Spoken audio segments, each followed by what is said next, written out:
Todas las tribus de Israel fueron a Hebrón para hablar con David. Le dijeron: nosotros somos de la misma sangre. Ya desde antes, cuando Saúl era nuestro rey, usted dirigía a Israel en sus campañas. Además el Señor le dijo a usted: tú pastorearás a mi pueblo Israel y lo gobernarás. Así pues, todos los jefes de Israel fueron a Hebrón para hablar con el rey David. Allí el rey hizo un pacto con ellos en presencia del Señor. Después de eso, ungieron a David para que fuera rey sobre Israel.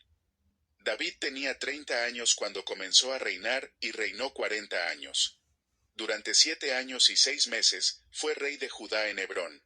Luego reinó en Jerusalén sobre todo Israel y Judá, durante 33 años.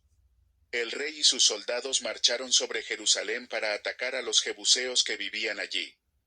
Los jebuseos, pensando que David no podría entrar en la ciudad, dijeron a David: aquí no entrarás, para ponerte en retirada, nos bastan los ciegos y los cojos.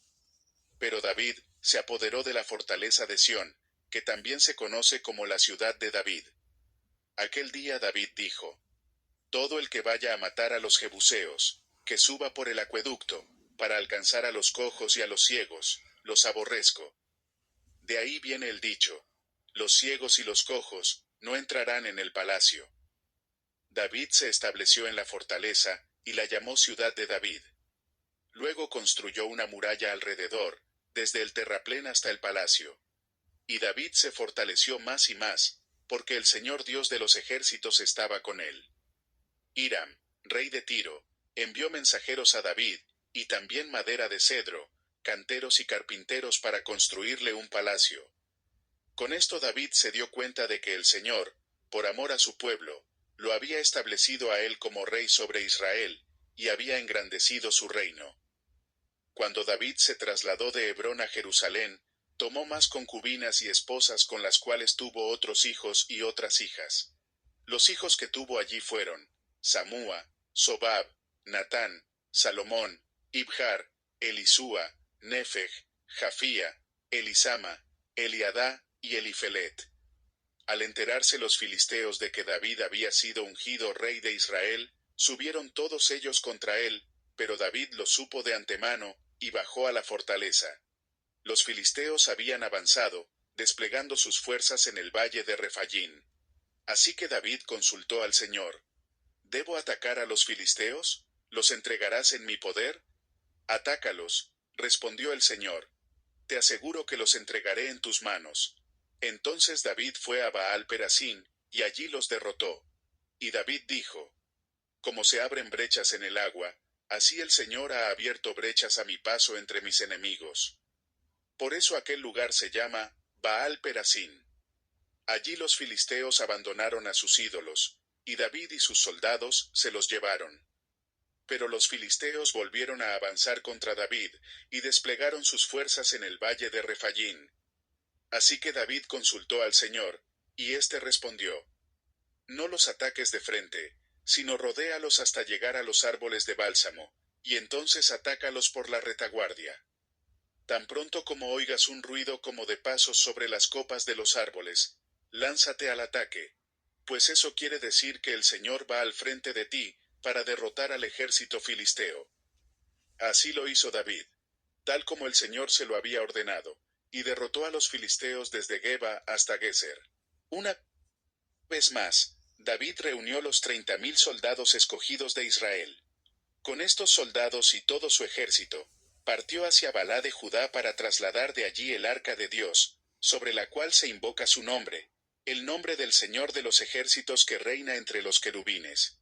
Colocaron el arca de Dios en una carreta nueva, y la sacaron de la casa de Abinadab, que estaba situada en una colina. Usa y Agío, hijos de Abinadab, guiaban la carreta nueva que llevaba el arca de Dios. Agío iba delante del arca, mientras David y todo el pueblo de Israel danzaban ante el Señor con gran entusiasmo, y cantaban al son de arpas, liras, panderos, sistros y címbalos. Al llegar al campo de Nacón, los bueyes tropezaron, pero Usa extendió las manos y sostuvo el arca de Dios. Entonces la ira del Señor se encendió contra Usa por su atrevimiento, y lo hirió de muerte, de modo que Usa murió junto al arca de Dios. David se enojó porque el Señor había matado a Usa, así que llamó a aquel lugar Pérez Usa, nombre que conserva hasta el día de hoy.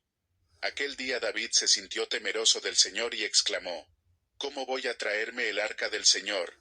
Y como ya no quería llevarse el arca del Señor a la ciudad de David, ordenó que la trasladaran a la casa de Obed-edom, oriundo de Gat.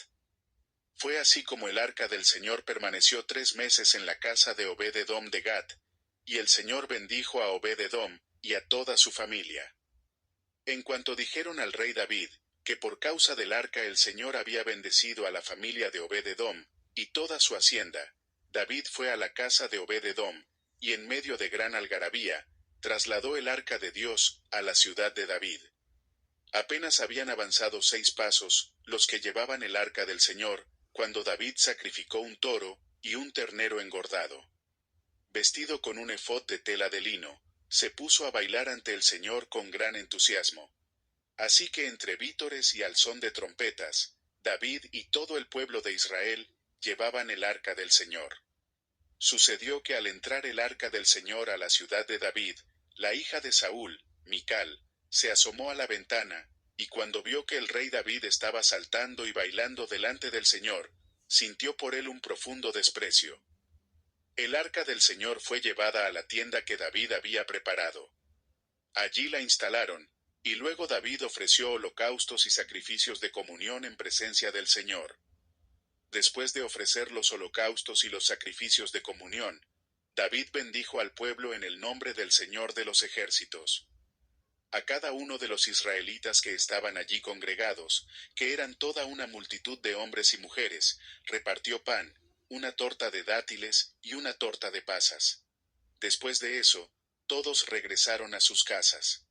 Cuando David volvió para bendecir a su familia, Mical, la hija de Saúl, salió al encuentro y le reprochó: «Qué distinguido se ha visto hoy el rey de Israel desnudándose como un cualquiera en presencia de las esclavas de sus oficiales».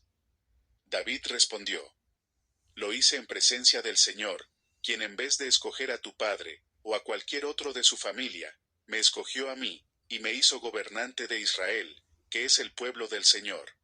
De modo que seguiré bailando en presencia del Señor, y me rebajaré más todavía, hasta humillarme completamente. Sin embargo, esas mismas esclavas de quienes hablas me rendirán honores». Y Mical, hija de Saúl, murió sin haber tenido hijos. Una vez el rey David estuvo instalado en su palacio, el Señor le dio descanso de todos los enemigos que lo rodeaban.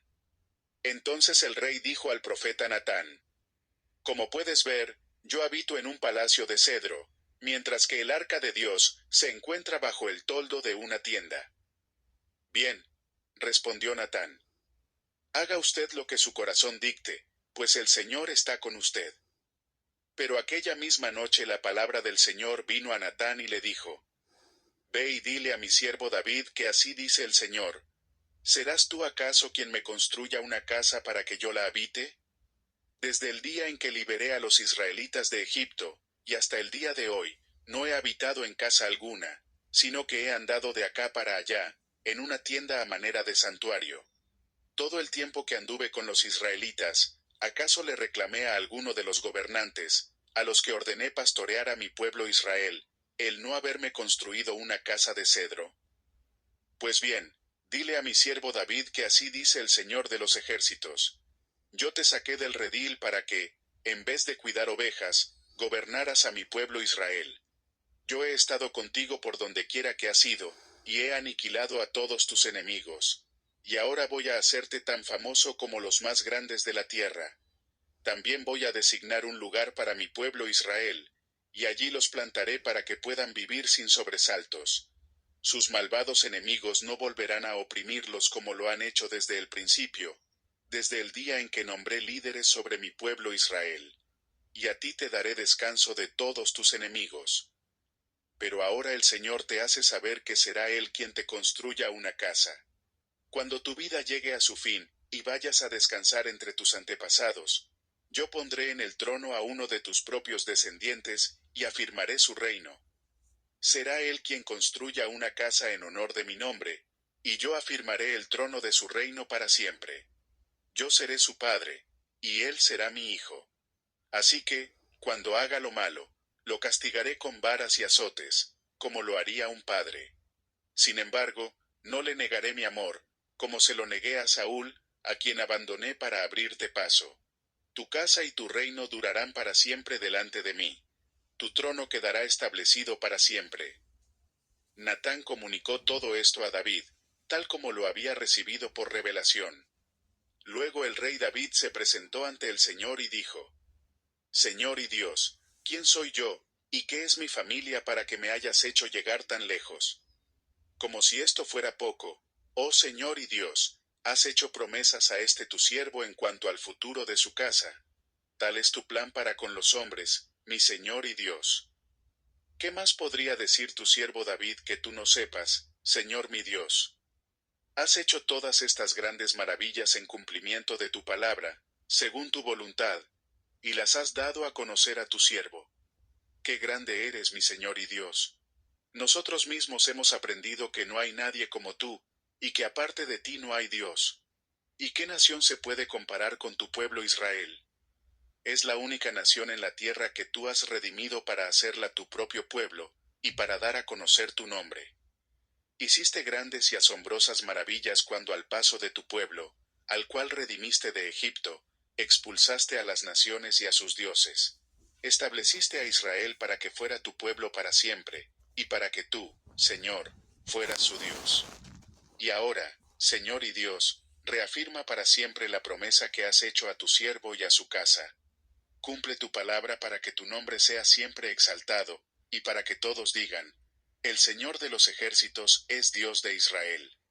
Entonces la casa de tu siervo David quedará establecida en tu presencia.